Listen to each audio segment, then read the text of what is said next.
أعوذ بالله من الشيطان الرجيم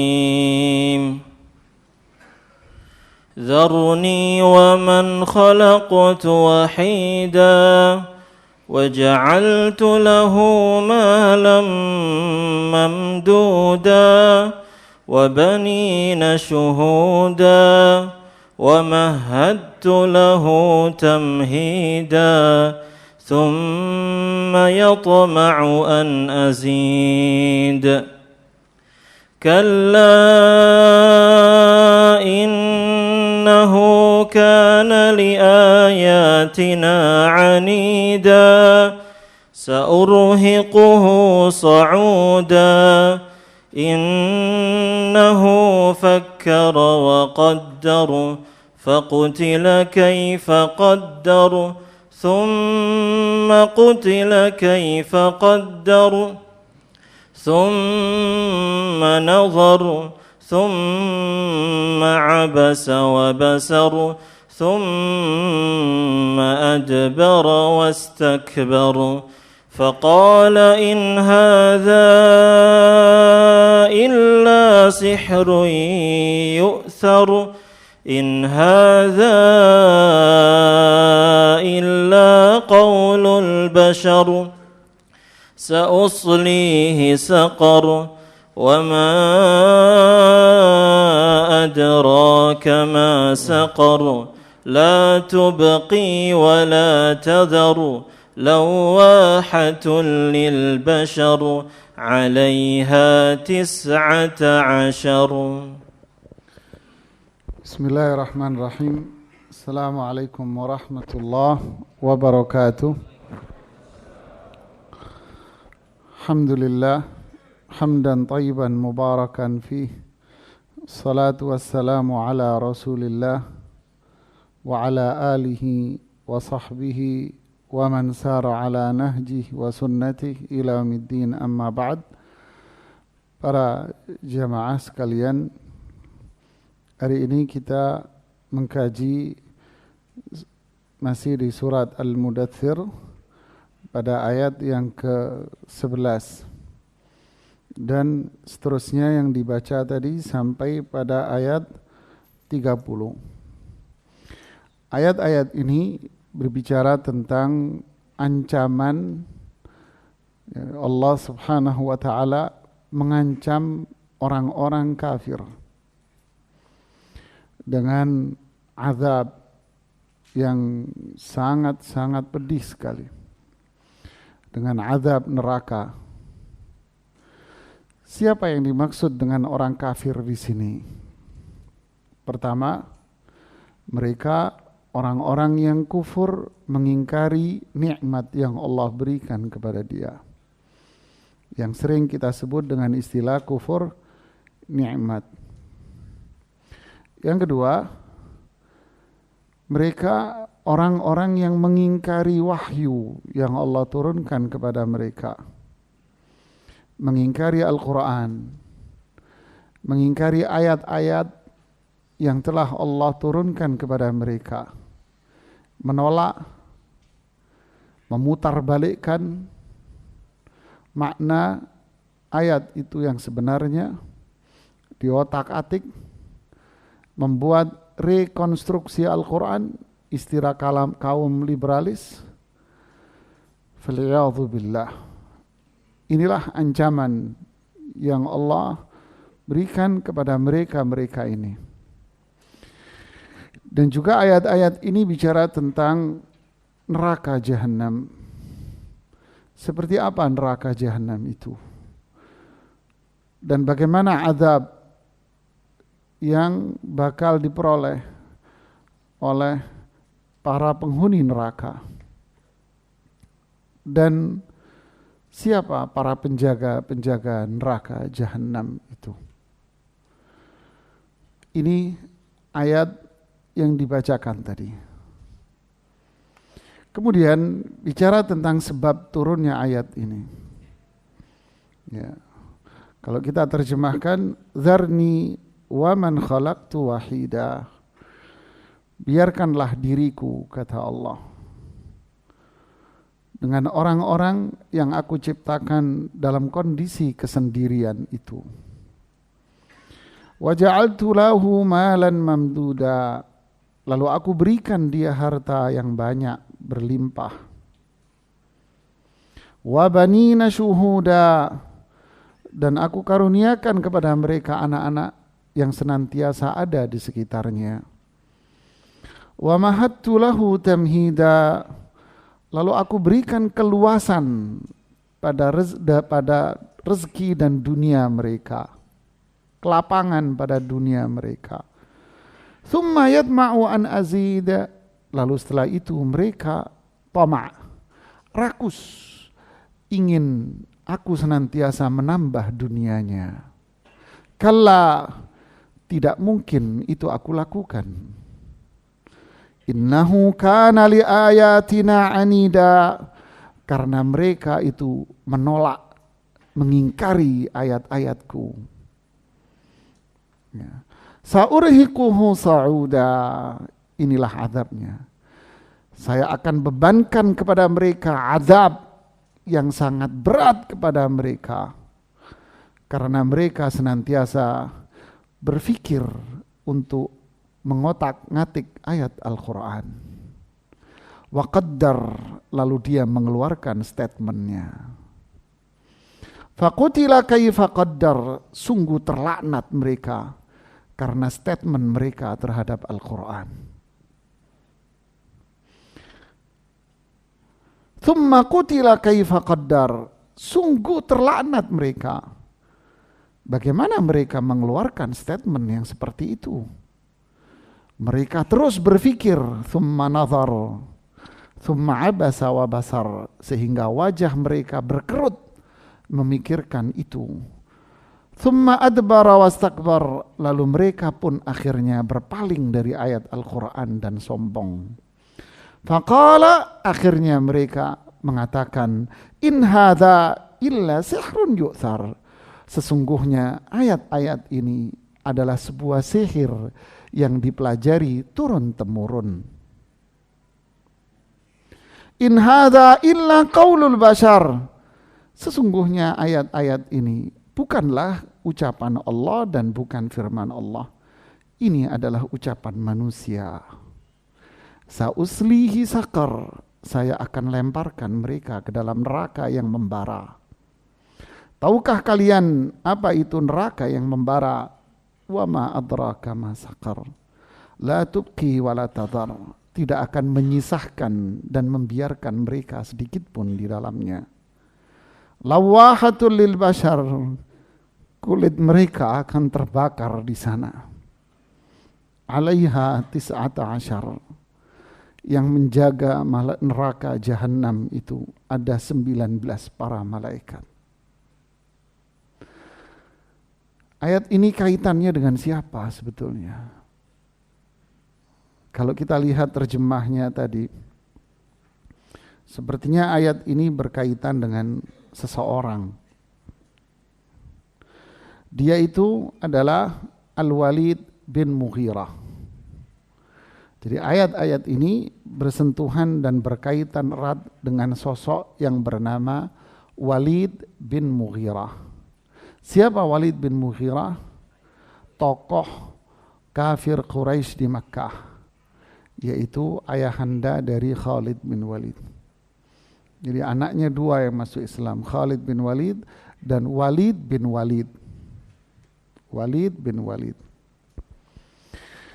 Walid bin Mughirah dikenal sebagai sosok orang paling kaya di Makkah. Dikenal sebagai sosok yang pandai membuat syair. Walid bin Mughirah tempat mereka mengadu kalau ada permasalahan. Sosok terpandang menurut mereka.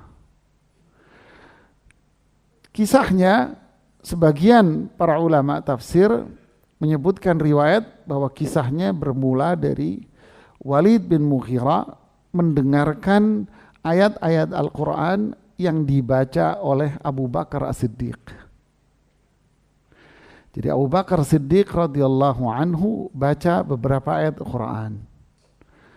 Bacaan Abu Bakar Siddiq terhadap ayat-ayat ini didengar oleh Walid bin Mughirah. Di dalam riwayat yang lain dikatakan yang membaca ini adalah Rasulullah sallallahu alaihi wasallam di sekitar Ka'bah.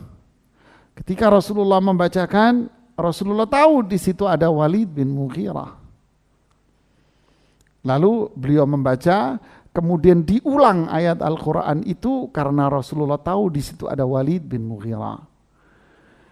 Kenapa diulang? Rasulullah tahu ini Walid tokoh, ahli syair. Dia tahu kalimat ini kalimat indah, bikinan manusia atau bukan. Diulang bacaan oleh Rasulullah sallallahu alaihi wasallam. Di dalam riwayat Muqatil Ibnu Hayyan bahwa ayat yang dibaca oleh Rasulullah SAW saat itu adalah surat Ghafir ayat 1 sampai 3. Ahsan Ustadz yang baca. Fadhal Ustadz.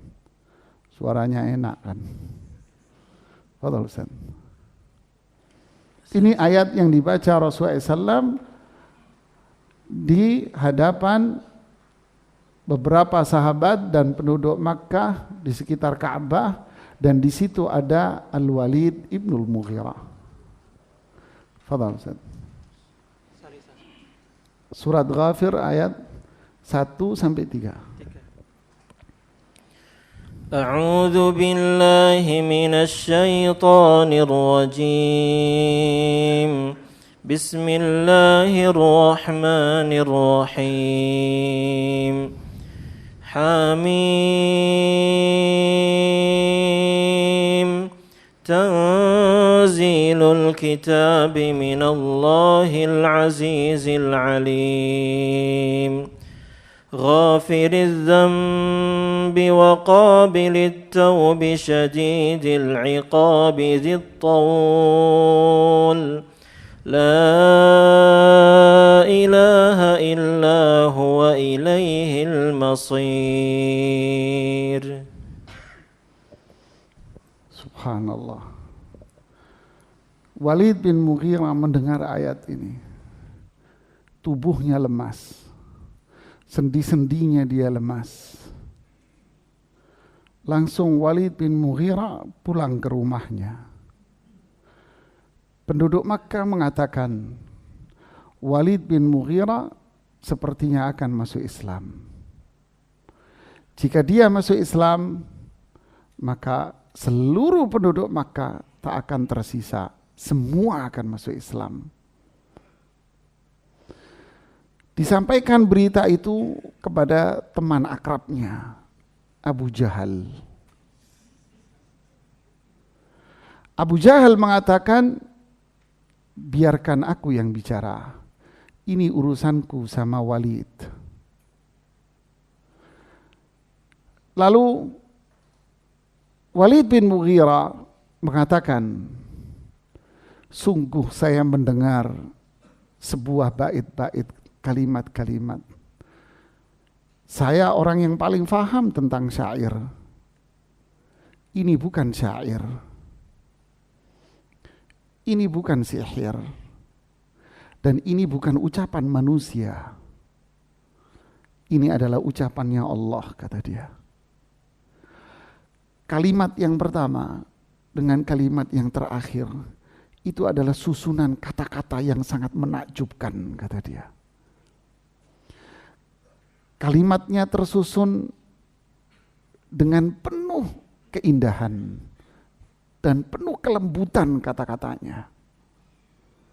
Lemes dia ini, Walid ini, enggak bergerak sudah. Duduk di rumahnya. Datanglah syaitan satu. Perhatikan ini pelajaran berharga buat jemaah. Datang ke rumahnya Walid, ini kayaknya maghrib sudah cerita ini doang.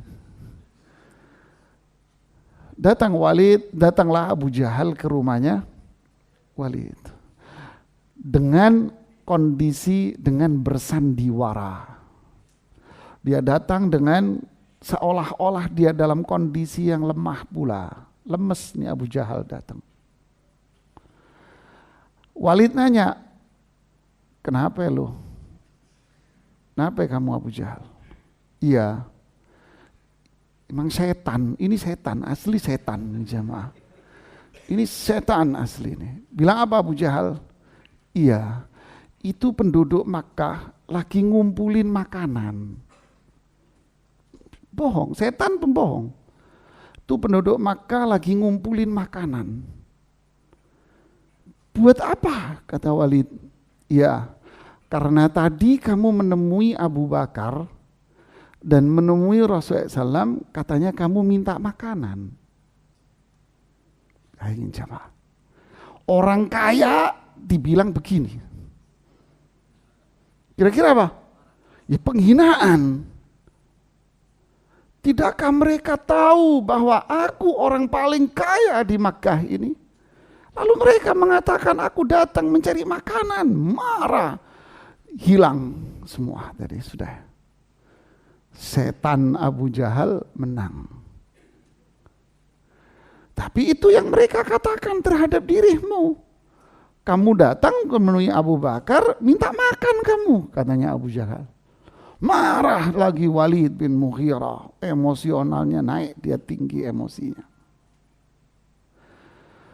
Lalu si setannya ngomong lagi, loh kalau memang informasi ini salah, katakan kepada mereka, jelaskan kepada penduduk Makkah bahwa kamu tidak seperti itu. Innahu fakkara wa qaddar.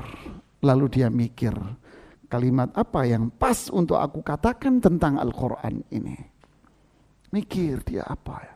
Faqaddar, lalu dia tentukan. Ya, keluarlah statement. Waqal, dia mengatakan, sihrun yu'thar. Ini adalah sihir yang diwariskan turun-temurun. Sampaikan ke mereka. Turunlah ayat ini jamaah. Lihatlah. Subhanallah. Hidayah itu mahal. Ya. Teman itu bisa setan, bisa malaikat. Teman bisa jadi setan jemaah. Dan teman bisa mengajak kepada kebaikan. Bayangkan ini. Sudah lemas terkulai mendengarkan keindahan ayat Al-Quran gara-gara siapa? Teman. Gara-gara teman. Ini bahayanya teman yang buruk ini jemaah. Ya, ini bahayanya teman yang jahat. Ya. Lihat sosok Abu Jahal. A'udzubillah. Jadi berhati-hatilah kita berteman. Jangan sampai berteman dengan setan jemaah. Yang memalingkan kita dari jalan yang lurus. Kemudian Allah mengatakan di sini, "Dzarni." Wahai Rasulullah sallallahu alaihi wasallam. Urusan Walid bin Mughirah itu urusan aku, kata Allah. Urusan aku. Maksudnya apa? Allah mengancam Walid bin Mughirah dan mengancam siapapun yang menolak kebenaran. Siapapun yang kufur kepada nikmat Allah, siapapun yang mengingkari kebenaran, mengingkari Al-Quran, mengingkari Rasulullah sallallahu alaihi wasallam, ingkar Allah, ingkar nabinya, siapapun yang melakukan itu, dia akan termasuk dalam ancaman ayat ini. Dzarni, itu urusan aku, mereka yang ingkar-ingkar itu. Wa man khalaqtu wahida. Mereka ini adalah orang-orang yang waktu aku ciptakan mereka keluar dari perut ibunya wahida, sendiri, telanjang, enggak ada pakaian, enggak punya harta, enggak punya apa-apa ketika aku ciptakan dia di dunia. Lalu waja'altu lahu malan mamduda. Lalu aku yang ngasih mereka itu harta yang banyak, mamdud banyak. Aku yang kasih mereka itu harta. Wa banina syuhuda, aku yang kasih mereka keturunan. Syuhuda, keturunan anak-anak mereka, keluarga yang senantiasa ada di samping dia. Wa mahattu lahu tamhida. Aku yang menjadikan dunia ini mudah. Aku yang membuka dunia. Aku yang meluaskan dunia ini. Aku kasih semua kenikmatan-kenikmatan dunia kepada orang-orang seperti ini. Sudah begitu, tsumma yatma'u an azida. Sudah begitu, mereka ingin aku tambah nikmatnya. Minta lagi mereka. Minta hartanya lebih banyak. Minta bisnisnya lebih sukses. Minta berkuasa di muka bumi ini. Lau kana libni Adam wadiyan min dhahab labtagha an yakuna lahu wadiyan. Kalau Allah kasih dia satu lembah emas, dia pengen punya 2. Pengen punya 3, pengen punya 4, pengen banyak dia. Allah balas, kalla. Enggak mungkin saya tambah, sudah cukup segitu saja. Enggak saya tambah. Kenapa disebutkan alasannya sama Allah di sini? Kenapa? Innahu kana li ayatina anida. Lihat kata ini. Kalimat ini. Kana li ayatina anida. Apa kata anida ini? Lihat ini. Anida. Mukabiran. Mu'ridan. Mereka terhadap ayat-ayatku, terhadap Al-Quran, terhadap wahyu, anida. Ditolak nih Al-Quran sama dia. Ditolak mentah-mentah nih Al-Quran sama dia. Dibuang Al-Quran sama mereka, wahyu dibuang sama dia. Lalu setelah itu dia minta rezekinya ditambah. Kalla, enggak mungkin saya tambahin kamu. Na'udzubillah. Apa yang terjadi? Sa'urhiquhu sa'uda. Sa'urhiq ay sa'ukallifuhu wa uhammiluhu. Saya akan bebankan kepada dia, sa'urhiq, sesuatu yang berat sekali, saya akan bebankan kepada dia. Sa'uda, yaitu sebuah azab yang sangat besar sekali, yang dia tidak akan mampu memikul azab itu, enggak mungkin dia mampu. Tapi azab itu bakal dibebankan kepada dia, ditimpakan kepada dia. Ini penafsiran yang pertama. Penafsiran yang kedua, Sa'ud itu adalah jabal, gunung di neraka Jahannam. Ini penafsiran yang kedua para ulama salaf. Sa'ud yaitu batu besar atau gunung batu, tapi itu sebetulnya bukan batu. Itu adalah gunung api di neraka Jahannam. Sa'urhiquhu. Kami akan paksa mereka untuk menaiki gunung api di neraka Jahannam ini. Di dalam riwayat Abu Sa'id Al-Khudri disebutkan setiap kali mereka hendak menaiki gunung api ini dengan meletakkan tangannya untuk menaiki, maka tangan mereka ini akan mencair karena panasnya api itu. Meletakkan kakinya di batu api itu, kakinya akan mencair mereka. Cair sudah. Tubuhnya cair jemaah. Lalu ketika mereka melepaskan tubuhnya, cairan itu lepas dari itu, maka kembali tubuhnya utuh lagi. Naik lagi, cair lagi, melepas lagi, terus begitu. Sa'urhiquhu sa'uda. Kami paksa mereka untuk menaiki gunung dari bawah ke atas. Ini azab yang luar biasa. Azab ya akhi. Masyaqqatan ba'da masyaqqah. Kesulitan demi kesulitan, azab demi azab. Dan para ulama tafsir mengatakan, sebetulnya azab ini di akhirat, tapi di dunia juga mereka akan merasakan azab. Sa'urhiquhu sa'uda, artinya kehidupan di dunia sebetulnya dipenuhi dengan azab demi azab demi azab. Na'udzubillah jemaah. Faman a'rada an dzikri fa inna lahu ma'isyatan dongka. Siapa yang berpaling dari Al-Quran, maka hidupnya itu sempit. Orang bilang ibarat daun kelor. Iya, karena hidupnya sempit, Pak.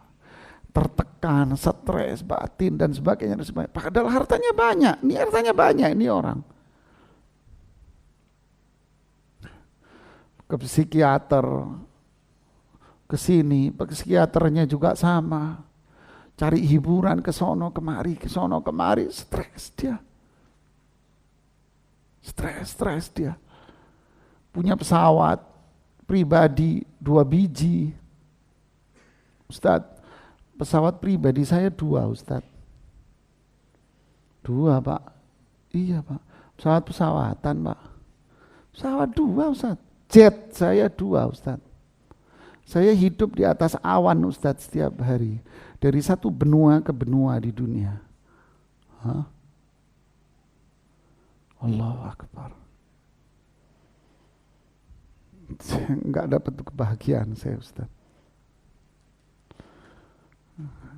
Terus gimana, Pak, sekarang? Sudah habis, Ustadz. Saya jual. Mending buat bangun pesantren, Ustadz. Ya akhi, gak ada kebahagiaan. Hada waqi'. Inna lillahi wa inna ilaihi raji'un. Apa bentuk kekufuran yang mereka lakukan? Innahu fakkar. Tahu artinya innahu fakkar? Berpikir. Mau otak-atik Al-Quran. Ini ayat ini mau kita omongin apa sebetulnya sih? Di otak-atik. Yang mereka sebut oleh kalangan liberalis apa? Rekonstruksi Al-Quran. Membangun kembali peradaban Islam dengan dengan gambaran yang baru. Menyajikan Islam dengan gambaran yang baru. Fakir wa qaddar. Terus mikir dia untuk menolak dan membuang ayat-ayat Al-Quran dan menafsirkan ayat Al-Quran sesuai dengan logika atau bahasa mereka, mengkontekstualkan Al-Quran. Sampai pada satu titik di mana para dosen-dosen liberal itu mengatakan Allah itu tidak ada. Allah itu ada kalau Anda pikirkan. Kalau Anda nggak pikirkan, tidak ada. Ya akhi. Fa inna lillahi wa inna ilaihi raji'un. Muter otaknya untuk menolak ayat Al-Quran. Gimana ini ayat-ayat ini? Mau kita apain ini ayat? Ya. Ada yang menghalalkan zina, ya. Ada yang menghalalkan riba, di otak-atik ayat Al-Quran. Ada yang mengatakan jilbab itu enggak ada, budaya Arab. Terus ini ayat-ayat diapain? Di otak-atik dengan otaknya dia. Itu cuman budaya Arab zaman dulu.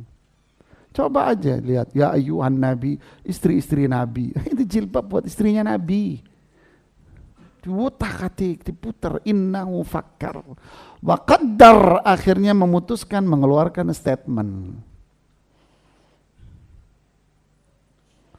Ya, yang terakhir, ucapan yang terbaru, mereka mengatakan apa itu? Jenggot itu adalah Yahudi ortodok. Jilbab, pakaian yang rapat itu seperti Yahudi ortodok. Ya. Inna lillahi wa inna ilaihi raji'un. Padahal semua nabi dan rasul jenggotan. Rasulullah sallallahu alaihi wasallam berjenggot. Jilbab syar'i, busana muslimah, ayat Quran. Yotak-atik sama dia jemaah. Qaddar artinya apa? Sudah mengeluarkan statement. Begitulah seterusnya mereka yang menolak ayat-ayat Al-Quran. Kita hanya bisa mengatakan semoga Allah membukakan pintu hidayahnya buat mereka. Fakutila, kata kutila di sini artinya adalah lu'ina, dilaknat mereka. Tahu makna dilaknat? Apa itu al-la'nu? Laknat itu apa? Diharamkan dari rahmat Allah.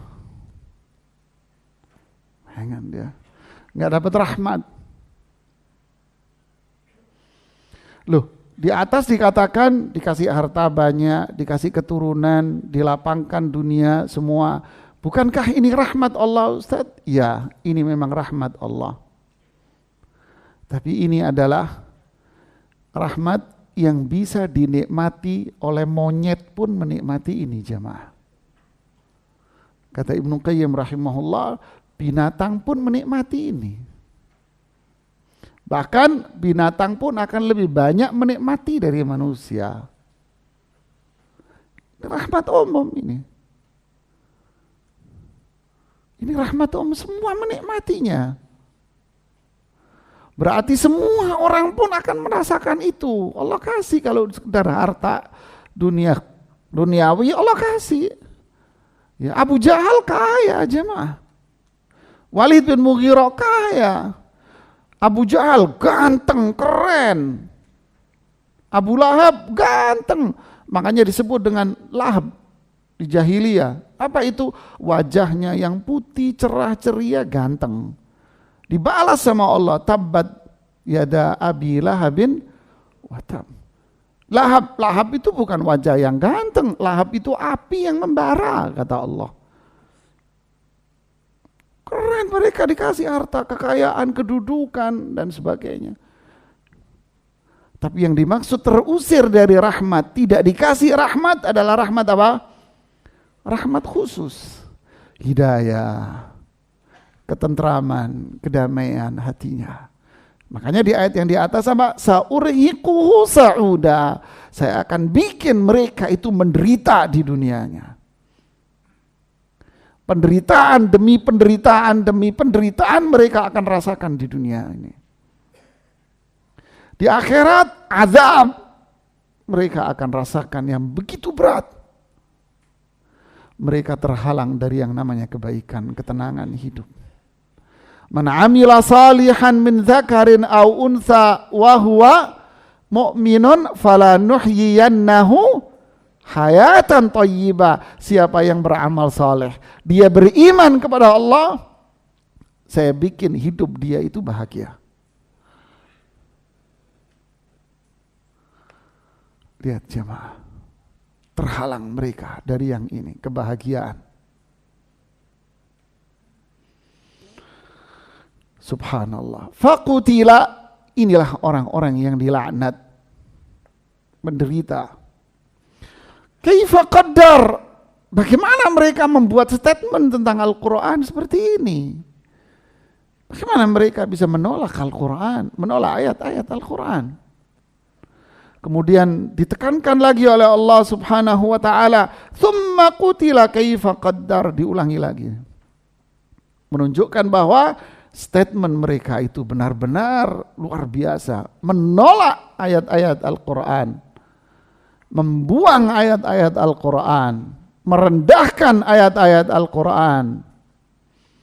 Tsumma nazar, dan mereka terus berpikir.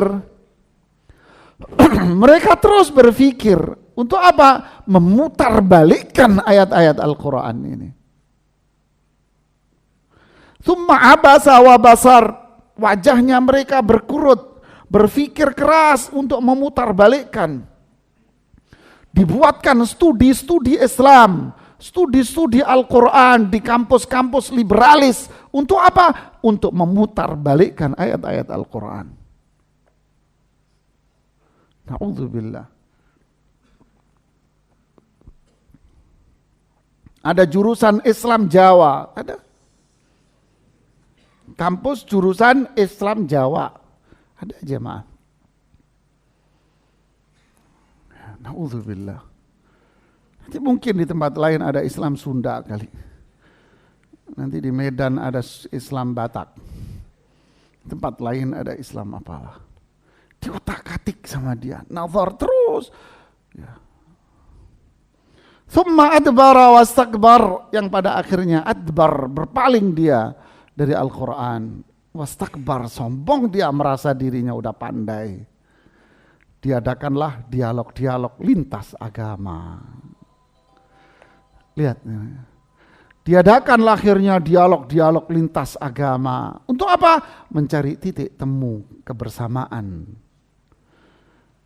Lupa dia bahwa lakum dinukum itu berada di surat yang namanya Qul ya ayyuhal kafirun. Lupa dia kalau lakum dinukum itu berada pada ayat Qul ya ayyuhal kafirun. Orang kafir. Ya.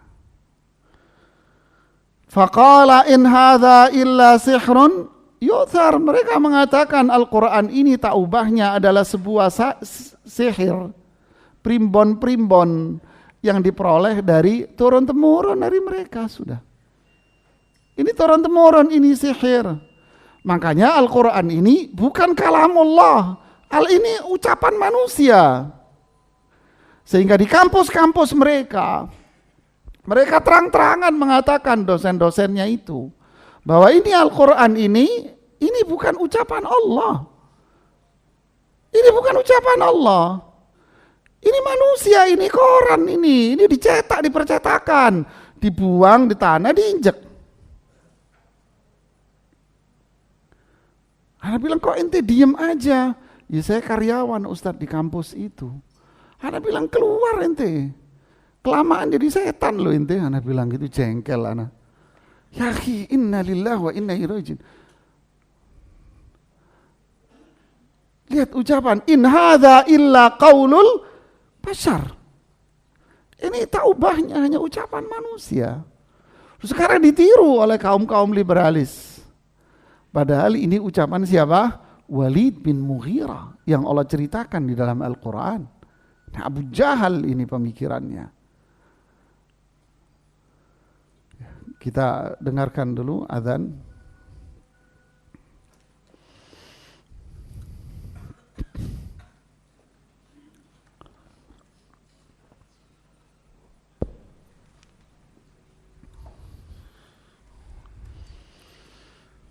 Allahu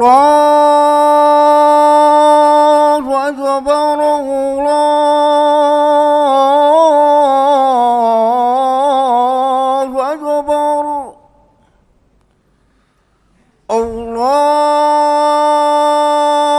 Akbar,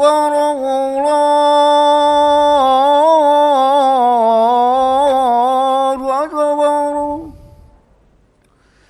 Asyhadu an la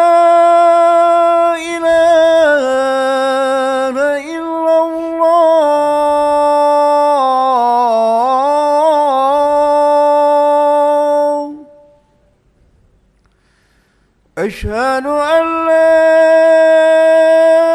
إله إلا الله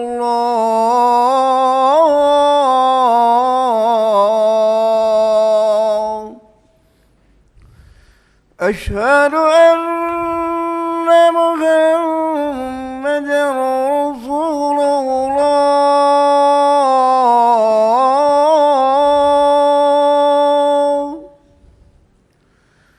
أشهد أن محمدا رسول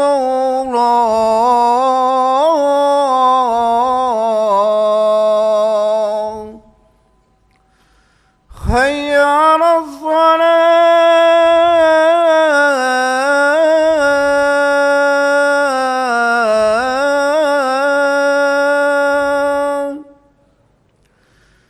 حي على الصلاة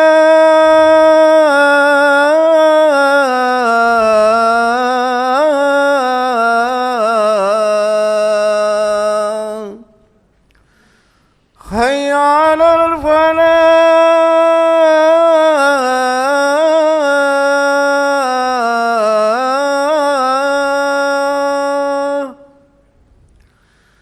حي على الفلاح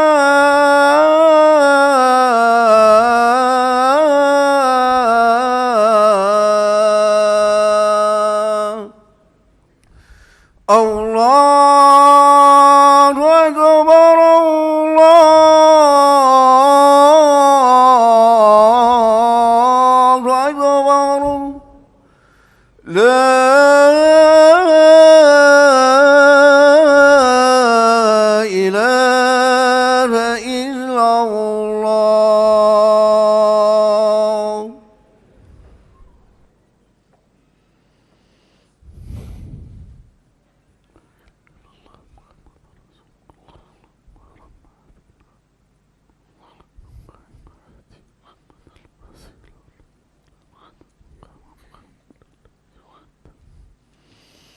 Ya, kita lanjutkan. In hadza illa qaulul bashar. Al-Quran bukan kalamullah. Ini mereka yang mengatakan. Al-Quran bukan kalamullah.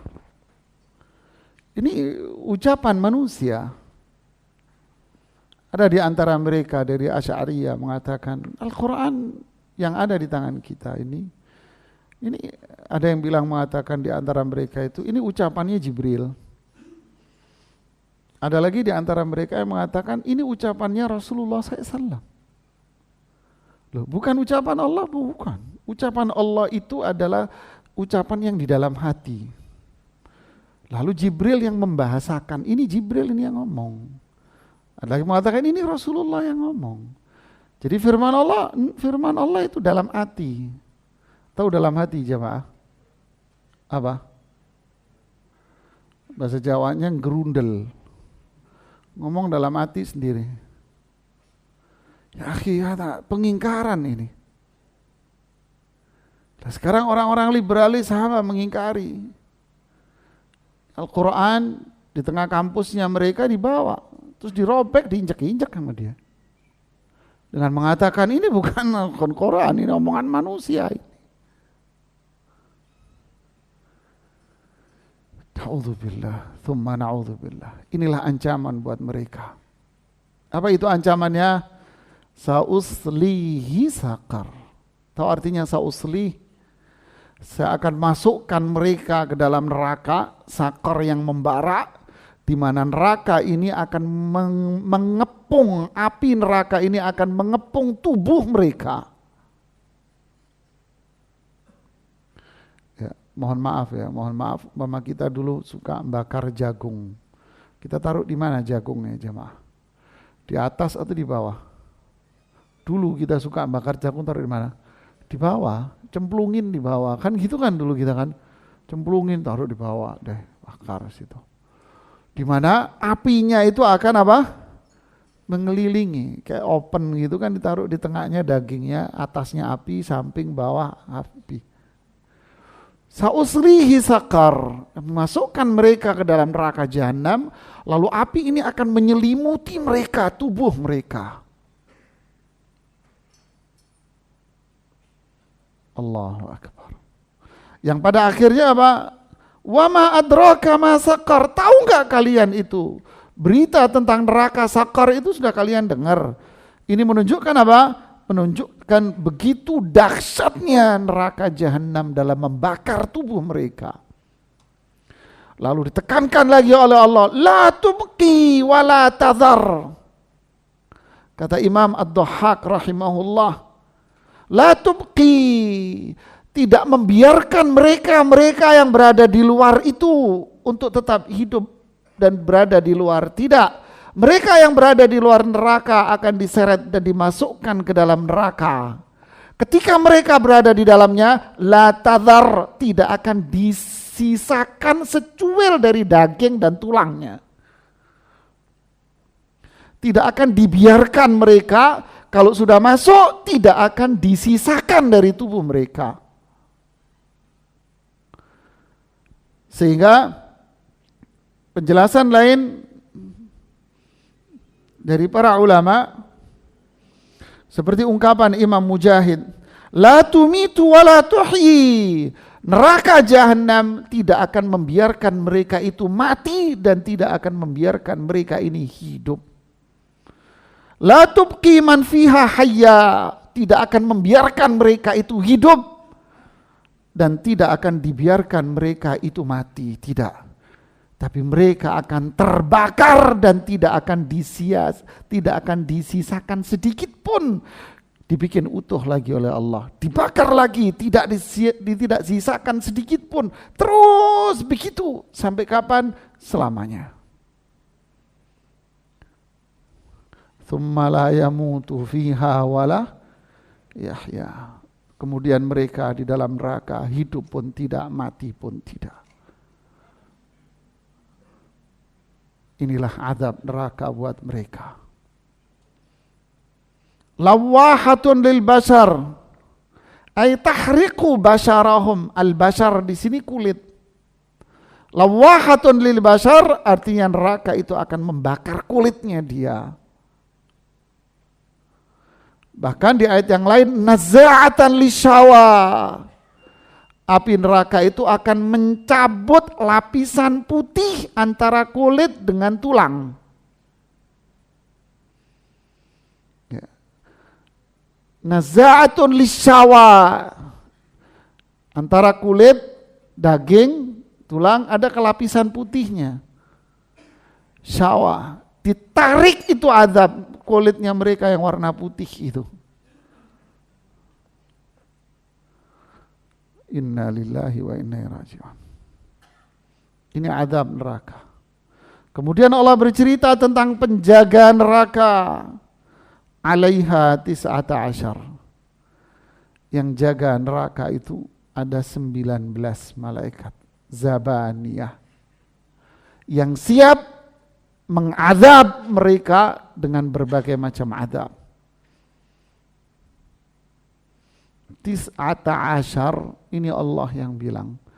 Penjaga neraka ada tis'ata asyar, 19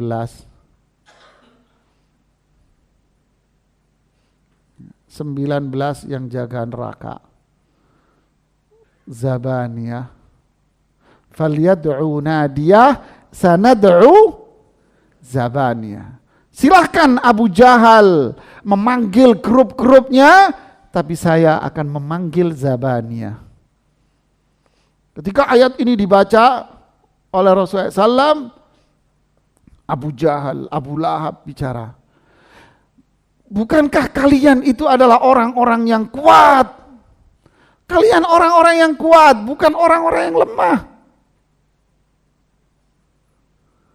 Lalu salah satu dari mereka mengatakan, saya akan mampu, saya sendiri akan mampu mengalahkan 19 malaikat itu. Mudah bagi saya. 10 saya taruh di pundak, 9 saya akan kalahkan di depan saya. Nantang jemaah. Nantang jemaah. Sekarang ada. Adakah manusia yang seperti ini? Ada. Ada yang mengatakan dari kalangan mereka, yaitu pencinta musik ini, apa katanya musik masuk neraka, haram-haram. Iya, nanti saya akan bikin konser di neraka jahanam. Disebarluaskan di media sosial, tertawa semua timnya. Ya, kalau nggak tobat, silahkan konser di neraka jahanam kamu. Na'udzubillah. Tsumma na'udzubillah. Nekat dia ngelawan Al-Quran. Inilah jemaah. Jadi banyak pelajaran yang bisa kita ambil berkaitan dengan iman khususnya. Iman kepada Allah. Iman kepada malaikat. Iman kepada para nabi dan rasul. Iman kepada kitab suci khususnya Al-Quran. Iman kepada hari akhir, ada azab di sini cerita. Iman kepada takdir, ini takdir yang Allah tentukan bagi mereka orang yang kafir. Inilah prinsip keimanan. Ya. Dan ini melahirkan bagi orang yang beriman khauf, takut jemaah. Takut akan ancaman. Sehingga mereka orang yang beriman ketika membaca ini, zadathum imanan, iman mereka akan bertambah. Satu lagi sebelum saya tutup, yang unik di buku sekolah pelajaran, dari kita sekolah dulu sampai sekarang, pelajaran pendidikan agama. Malaikat, berapakah jumlah malaikat? Berapa? 10. Hah? 10 kan? Nggak tahu kalau sekarang sudah diganti. Tapi kalau dulu berapa jumlah malaikat? 10. Loh, kok bisa? Maka 10 yang jaga nerakanya doang 19. Ini penulisnya juga al-ilmu nurun, tahu al-ilmu nurun. Dari zaman dulu penulisnya turun temurun, copy paste doang. Kif nggak belajar ngaji apa nggak belajar Quran? Kok bisa malaikat cuma 10? Malaikat penjaga surga, malaikat penjaga neraka, satu ya. Kok bisa 10? Ini 19. Belum lagi cerita Isra Mi'raj. Masuk 70.000, terus keluar nggak bisa masuk lagi sampai hari kiamat. Terus berapa jumlahnya? Ya, nggak bisa ngitung, kok bisa muncul 10? Penulis Bahlul. Baik, ini yang bisa kita sampaikan, semoga bermanfaat. Ya. Wallahu a'lam bishawab. Silakan kalau ada yang mau bertanya. Silakan, Pak.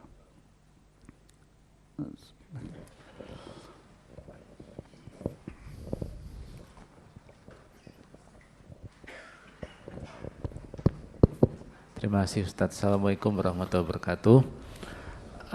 Pertanyaan Anda ada 2 sih. Jadi yang pertama berkaitan dengan kalau yang rekonstruksi Al-Quran, insya Allah di semua di sini kan nggak ada yang punya pemikiran seperti itu, insya Allah. Tapi berkaitan yang pertama adalah ayat-ayat yang mengancam pada orang kafir, terutama tadi Ustadz sebutkan bisa kufur nikmat seperti itu. Nah, apakah di sini contohnya pada kasusnya khusus Walid bin Mughirah ataukah pada semua sikap-sikap daripada kita manusia termasuk umat Islam yang mungkin secara tidak sengaja mungkin kita kufur nikmat seperti itu, dan mungkin bisa dijelaskan ciri-ciri khas orang yang kufur nikmat itu apa. Kemudian pertanyaan yang kedua adalah saat ini banyak kecenderungan di kalangan umat Islam itu kalau melakukan kesalahan atau dosa itu selalu Allah tuh Ghafurur Rahim, selalu Allah tuh Maha Pengampun seperti itu. Padahal dengan ayat-ayat yang di Quran surat Al-Mudatsir nih, kita jangan lupa bahwa Allah itu azabnya sangat pedih. Bagaimana untuk menyampaikan hal itu pada mereka? Terima kasih Ustadz. Assalamualaikum warahmatullahi wabarakatuh. Waalaikumsalam warahmatullahi wabarakatuh. Pertama, rekonstruksi Quran artinya membangun kembali pemahaman terhadap Al-Quran. Tidak ada di masjid ini dan masjid-masjid orang beriman, nggak ada. Tapi di masjid-masjid, tempat-tempat kampus-kampus yang notabene adalah ingkar Allah dan ingkar Nabi, banyak.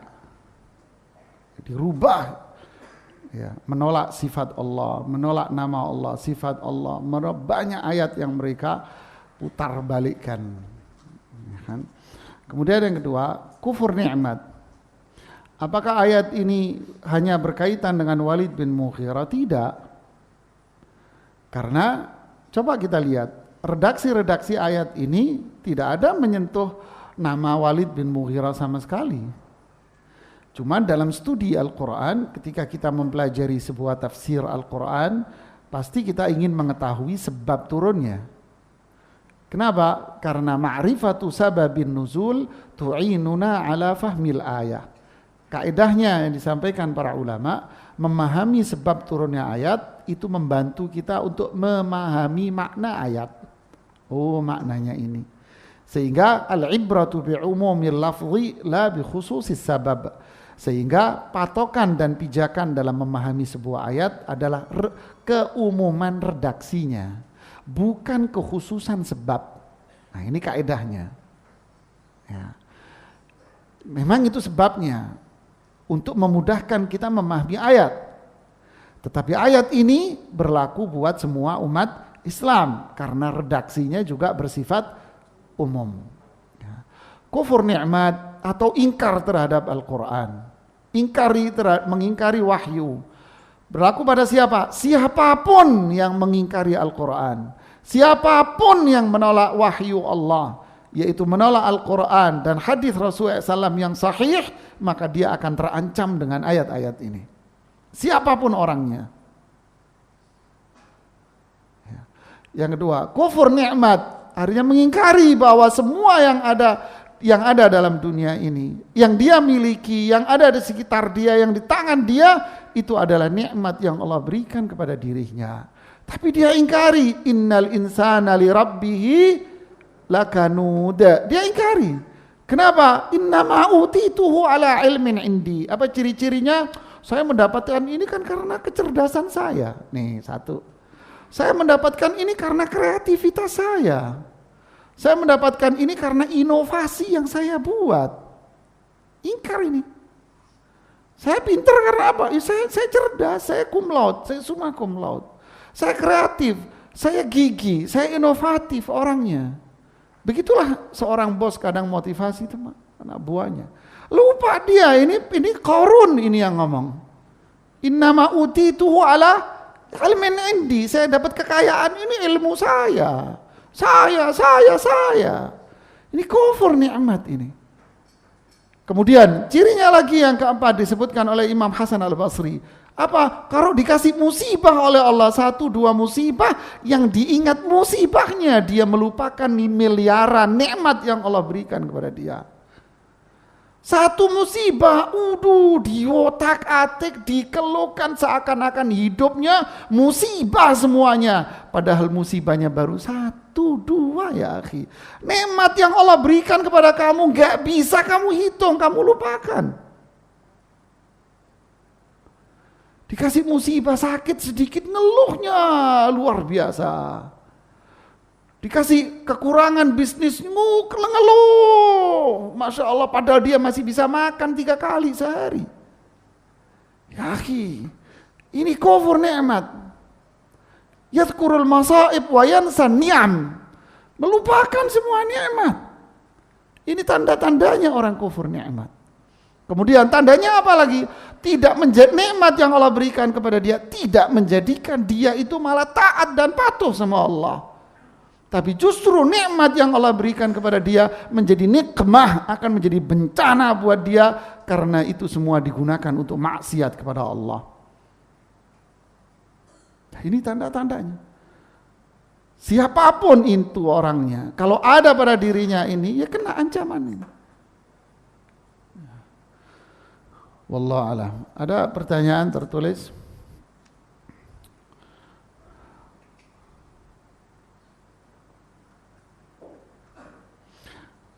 Bagaimana memaafkan orang yang telah zalim kepada kita?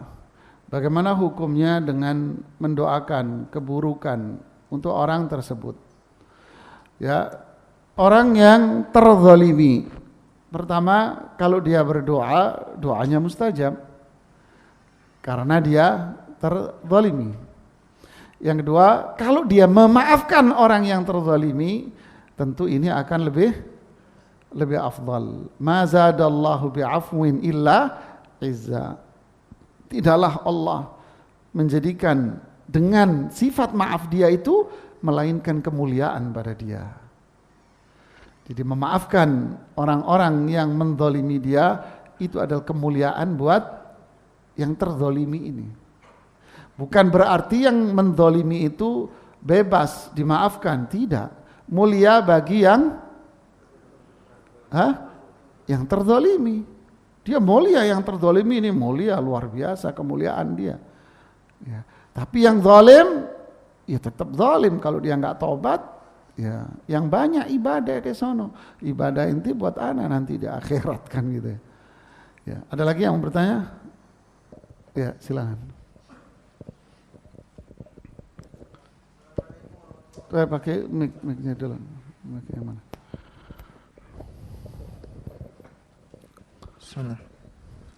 Assalamualaikum warahmatullahi wabarakatuh. Waalaikumsalam warahmatullahi Ustaz, semoga antum senantiasa dilindungi oleh Allah Subhanahu wa taala. Amin. Amin. Semoga kita semua dilindungi oleh Allah. Amin. Ustaz, apakah orang-orang Asy'ariyah yang hanya meyakini 20 sifat Allah lalu menolak yang lain, apakah mereka termasuk ingkar dan termasuk dalam ancaman ini? Mohon penjelasannya Ustaz. Sekian, assalamualaikum warahmatullahi wabarakatuh. Waalaikumsalam. Bukankah Allah mengatakan innal ladzina yulhiduna fi ayatina Mereka-mereka yang mengingkari ayat-ayatku, mengingkari nama-namaku, yulhiduna, ilhad fi asma wa sifat, mengingkari nama-nama Allah, mengingkari sifat-sifat Allah. Artinya membuang, Allah nggak punya sifat ini, Allah nggak punya sifat ini, Allah nggak punya sifat ini. Sifat Allah itu hanya ini saja, yang lainnya nggak ada. Loh, ini Allah sebutkan di dalam Al-Quran. Iya, maknanya harus kita sesuaikan dengan akal kita. Wah, siapa lo? Kan begitu mereka. Ar-Rahman wa 'alal arsy istawa. Ar-Rahman 'alal arsy, di atas ars, istawa, tinggi. Ini enggak masuk di akal kita. Kata mereka, enggak masuk di akal kita. Jadi ayat ini harus kita maknai jamaah sesuai dengan logika saya. Nah, gitu. Bahasanya dia gitu. Ya, harus dimaknai ini. Tahu nggak Anda ayat ini? Ayat ini berada di halaman sekian, pojok sekian, pojok sekian. Lalu ini nggak cocok untuk dengan akal kita. Jadi harus kita maknai yang sesuai dengan akal saya. Istawa apa artinya? Menguasai. Istaulah. Lebih pinter dari Allah ya. Lebih pinter dari orang Arab asli. Ya, istawa itu artinya ala wartafa, tinggi. Allah itu tinggi di atas arsy. Ditolak. Di otak-atik biar cocok dengan akalnya. Begitulah. Tentu ini adalah mengingkari nama-nama Allah dan sifat-sifat Allah. Ya. Jalan selamat dari ini semua apa jemaah? Solusi dari ini semua hanya satu. Apa itu? Ihdinas siratal sirat mustaqim. Kembali kepada jalan yang lurus. Jalan yang lurus ini apa? Para ulama mengatakan, menukil dari Abdullah bin Abbas di beberapa kitab tafsir. Apa itu sirat mustaqim? Al-Quran, sunnah para sahabat Abu Bakar, Umar, Khulafa ar-Rasyidun. Inilah sirat mustaqim. Kita kembali kepada Quran, hadis Rasulullah SAW seperti yang difahami oleh para sahabat. Inilah jalan yang lurus. Ma ana alaihi al-yauma wa ashabi. Yaitu mereka yang berpegang teguh dengan aku, kemudian mereka yang berpegang teguh dengan para sahabatku. Inilah yang selamat. Ini ada pertanyaan, tapi menyebutkan tokoh-tokoh. Ya, mohon maaf karena ini acara terbuka, jadi kita tidak bisa menyebutkan ini. Ini yang bisa saya sampaikan. Subhanakallahumma bihamdik, asyhadu an la ilaha illa anta, astaghfiruka wa atubu ilaik. Assalamualaikum warahmatullahi wabarakatuh.